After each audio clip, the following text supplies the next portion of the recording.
We're waiting. Oh. We are live. Are you sure? Oh my goodness, every time. Every time. Here's what I was thinking. Yeah. What's your favorite song from Hamilton?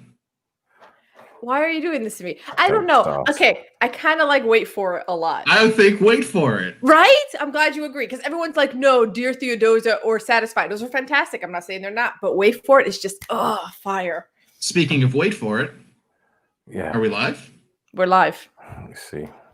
But real quick, while we're on the got it. subject, the reason Wait For It is the best is because Leslie Adams Jr. just commands the stage. He's barely doing anything. It's just him. I gotta take my headphones. All right.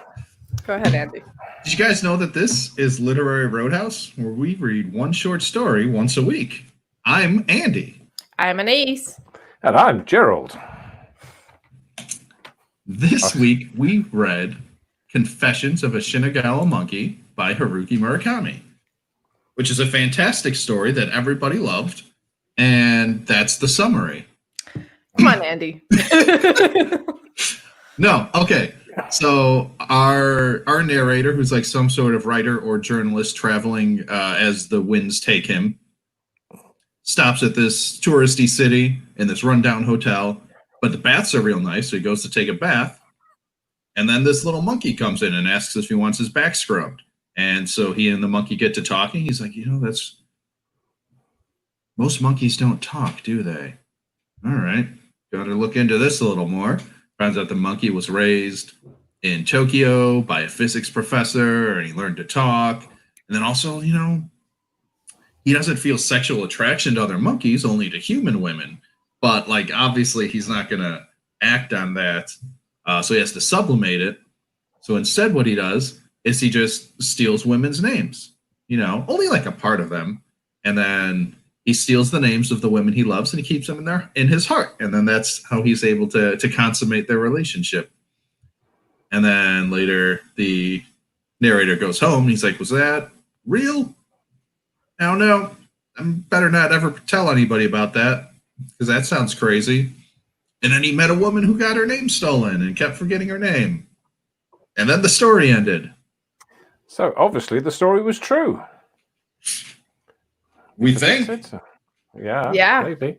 There's no confirmation bias on the narrator's side at all when he meets a woman who, for 1 second, forgets her name. Although it is strange to forget your name. I feel like a lot, you'll probably forget your birthday briefly before you'll forget your name, right? Yeah. Yeah. And other people's names. You forget other She people. did have her ID stolen, which is what the monkey needs to steal someone's name. It was just her ID and none of her cash, so that's weird. Well, what would a monkey do with cash? Come on. Right. Well, get some beers and a new sweatshirt. That's kind of a key part of this. He has to steal their ID card and stare at it. A driver's license, a name tag's okay, driver's license better, national ID card. And then and there was that whole charming story about how her entire purse got stolen, but then her purse showed up at the police station. Everything was in it, all the cash and credit cards except her ID, her driver's license. Well, that story was charming, was it? A little charming. It's very charming. This whole story is charming from beginning to end. that's what I thought, definitely. You didn't think it was charming? Jared, what did you think of the story? I didn't. I enjoyed the reading. I didn't enjoy the story. It's as it would be. It's well written, well translated. It reads very well, but and unfortunately, I thought I then read the interview as you did afterwards because I think, well, let's go to the guy, let's find out what it was about, and the thing that won it for me is the monkey is a monkey. It's just a monkey. And I just think, okay. Gerald, the text of the story tells you what it's about. Yeah, but I was expecting to have to work hard at working out what the monkey represents in the... Gerald. Just, theme? Can't say there is one. It's just about an old monkey who speaks human language, who scrubs guests back in the hot springs in a tiny town in Gunma Prefecture, who enjoys cold beer, falls in love with human women, and steals their names. Where's the theme in that? Or the moral? Well, I guess there isn't one. So that's just what it's about. Yeah. great. It's fantastic then. So, Anyway, moving on. I mean, having a charming. I mean, hold on, Gerald. You said you weren't charmed by the story necessarily? So would you say more confused, or like how did you feel as you read it? Forget the part where you're trying to figure it out.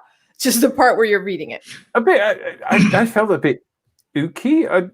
I didn't. I wouldn't like the idea of a monkey, no matter how he was. Well, he had no clothes on at all at first, so there's that. Well, and he's a monkey. Yeah. and then he offers to scrub your back. No, I suppose I'm confused. I'm because it's just a monkey, and if you just take it at face value, it's a monkey that happens to speak. Oh, okay. And then he lets him scrub his back. No, it's and the monkey doesn't try to pretend to be anything other than a monkey because it's a monkey. So a very honest monkey.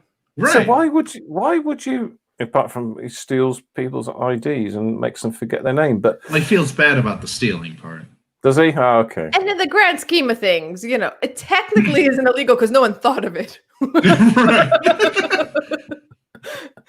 Yeah. Airbud rules. There's no law against stealing parts of someone's name. Right, exactly. Keeping it in your heart. Right. Yeah. I mean, it's not like he goes on to commit identity theft and pose at these women and and buy stuff or anything or whatever.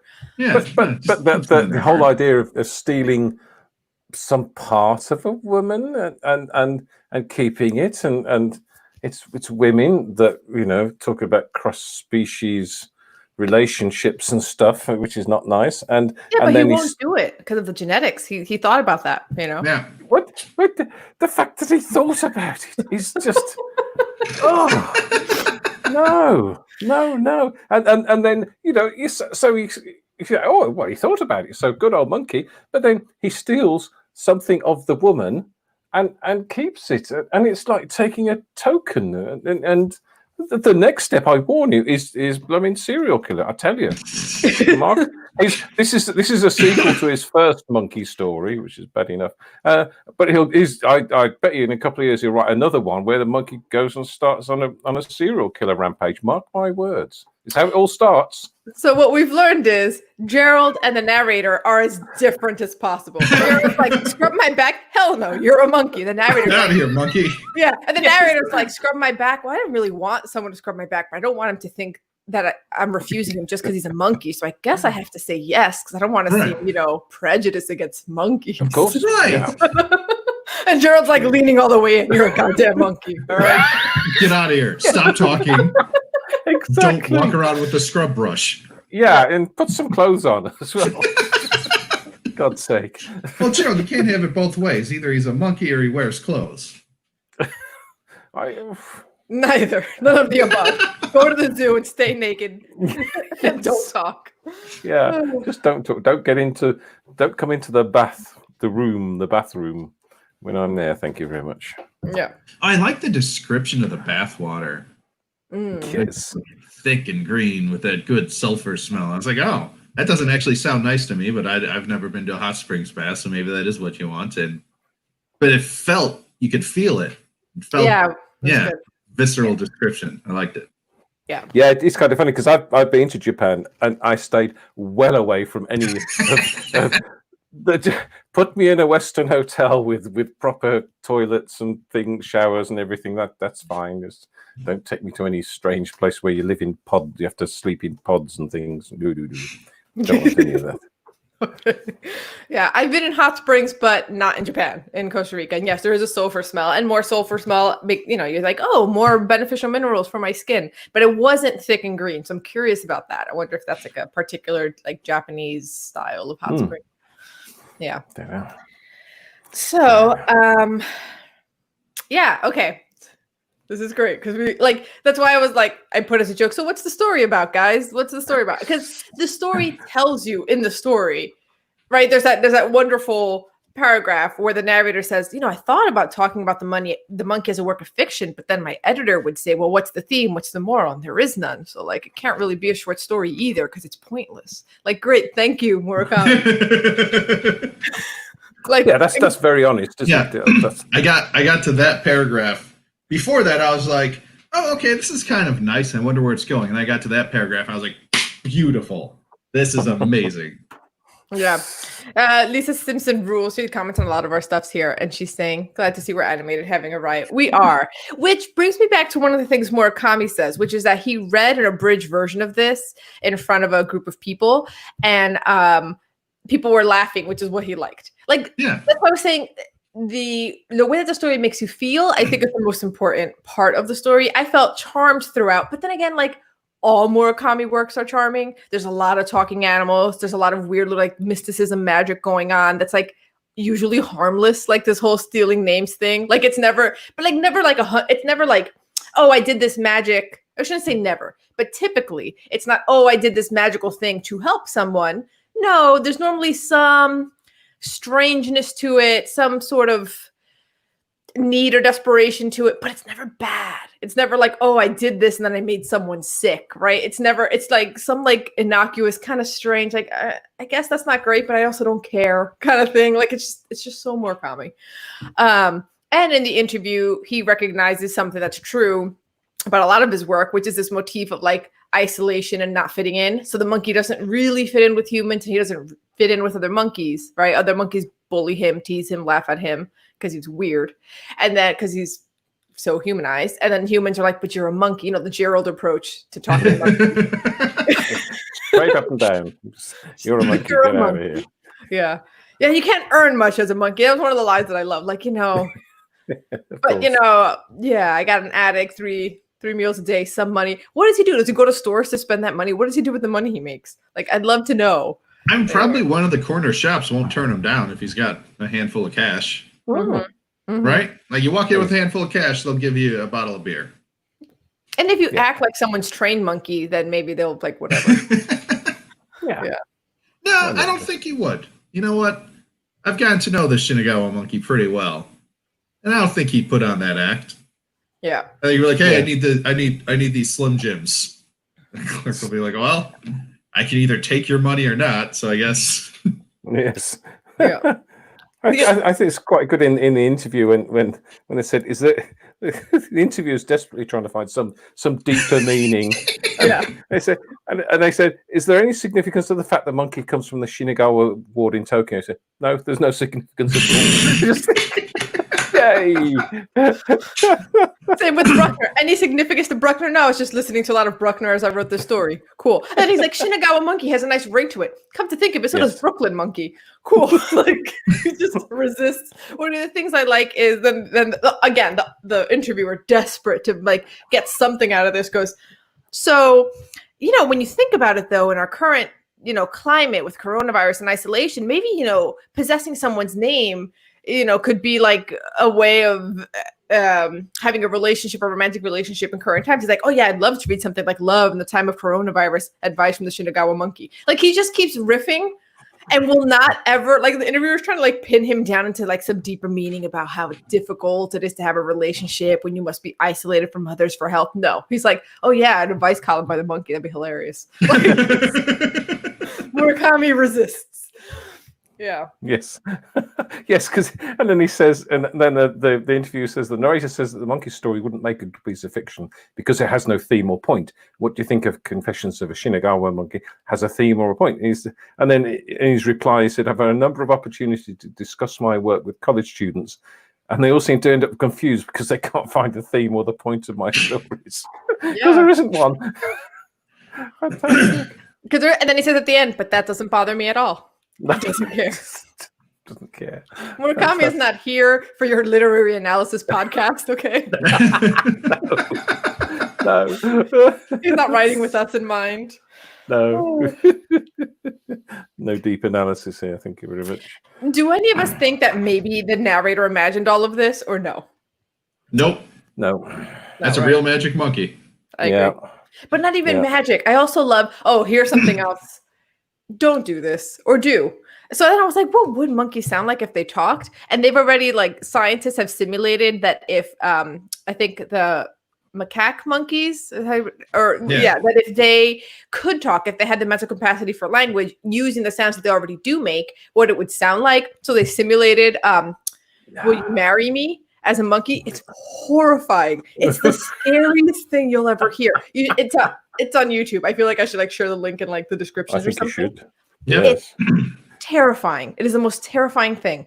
So it's not like a beautiful low baritone. It's not. No, this monkey this monkey speaks in a low baritone of a doo-wop group. No. Horrifying. Okay. So one good thing about this story is that it made me go back and listen to Bruckner's Seventh Symphony, which I enjoyed, and then got into all sorts of other German composers. Who else enjoyed that symphony? I'm sure a lot of people have. Any famous ones come to mind? A certain German person in the sort of early to mid 1900s. He liked them. So there you go. It can't be all bad.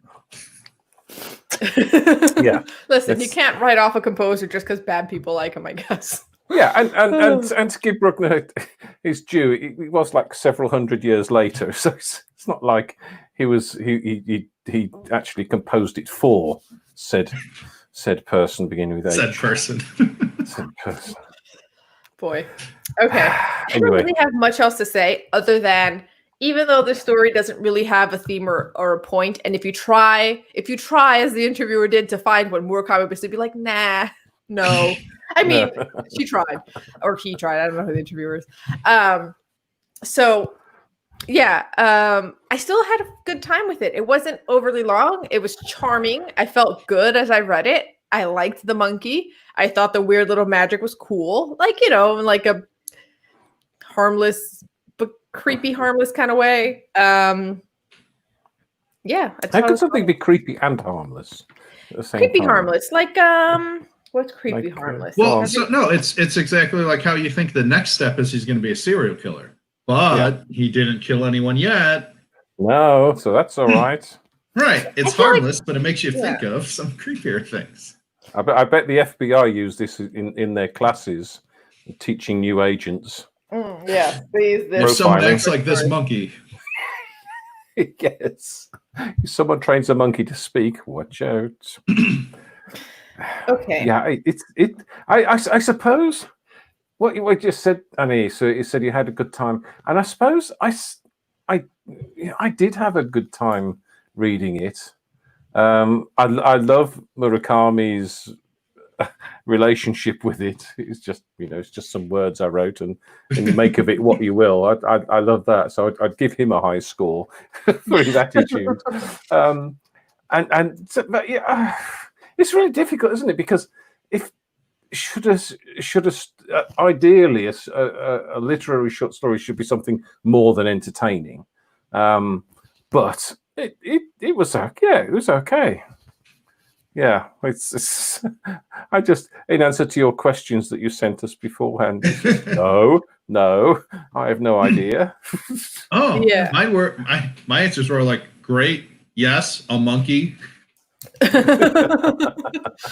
What is this story about? It's about a monkey.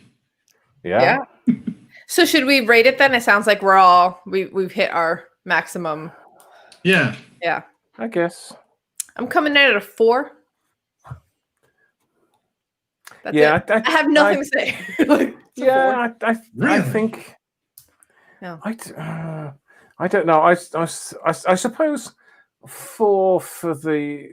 It was nicely written. Oh, this is really difficult, actually.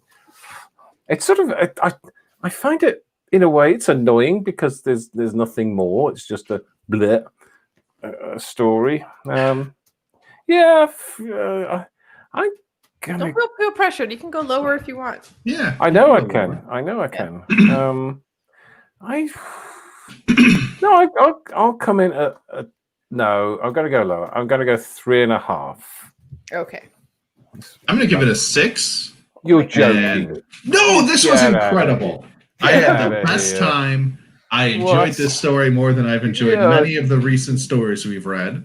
There's a delightful talking monkey. He was fun. He was clever. And then the story ended, which is one of the things stories should do. Great. Okay. And Really? 3.5, Jeez. 4, and 6. So we're all over the place. So I guess it's good on you, Murakami. And I will say, when we read his novels and stuff, and I guess some of the other short stories, they do have themes and morals. Like, it's not like this is a guy who like always, No. tries not. He does, but in this one, no. He's like, no, I just had this idea, so I just. And I wonder because he wrote the first story about the talking monkey and that steals people's IDs, and this is a sort of sequel to it, and you just wonder whether he sort of woke up one day and thought, I haven't written a story in ages. I'll do a sequel to that monkey thing. That'll be, and sort of spent half an hour, dashed this off. There you go, job done. Story written. Story written. Okay, so should I move on to what we're going to read next week? Yeah, tell us about it. So How many How many monkeys monkeys does it have? Yes, important. Talking monkeys. I did try to find talking monkey stories, but all I got were children's stories. So I gave up. Oh. I think the story has no monkeys. See, that's the thing. Murakami recognized a void in the market. Yeah. Like, all these talking monkey stories are written for children. Yeah. I'm going to write one for Andy. Specifically, he'll give me a 6. Nailed it. No problem. Okay. So next week we are reading Chemical Bonds by Nima of Ashia. And it's in Kenyan Review because, like Lisa Simpson Rules was saying, if we pull from the New Yorker too often, people who don't have a subscription, you quickly tap out. So we gotta, And also Kenyan Review is good. Okay. So, but before you go, travel to our Facebook group, the Literary Roadhouse Readers, and find talking monkeys to discuss fiction with. And we'd like to adopt a monkey and teach it to speak and appreciate classical music and maybe even edit and publish podcast episodes. Support our monkey adoption and employment plan and other podcast expenses by supporting us on patreon.com/Literary Roadhouse. Every bit helps. As always, share this podcast with women who have forgotten their names. Until next time, read a good story.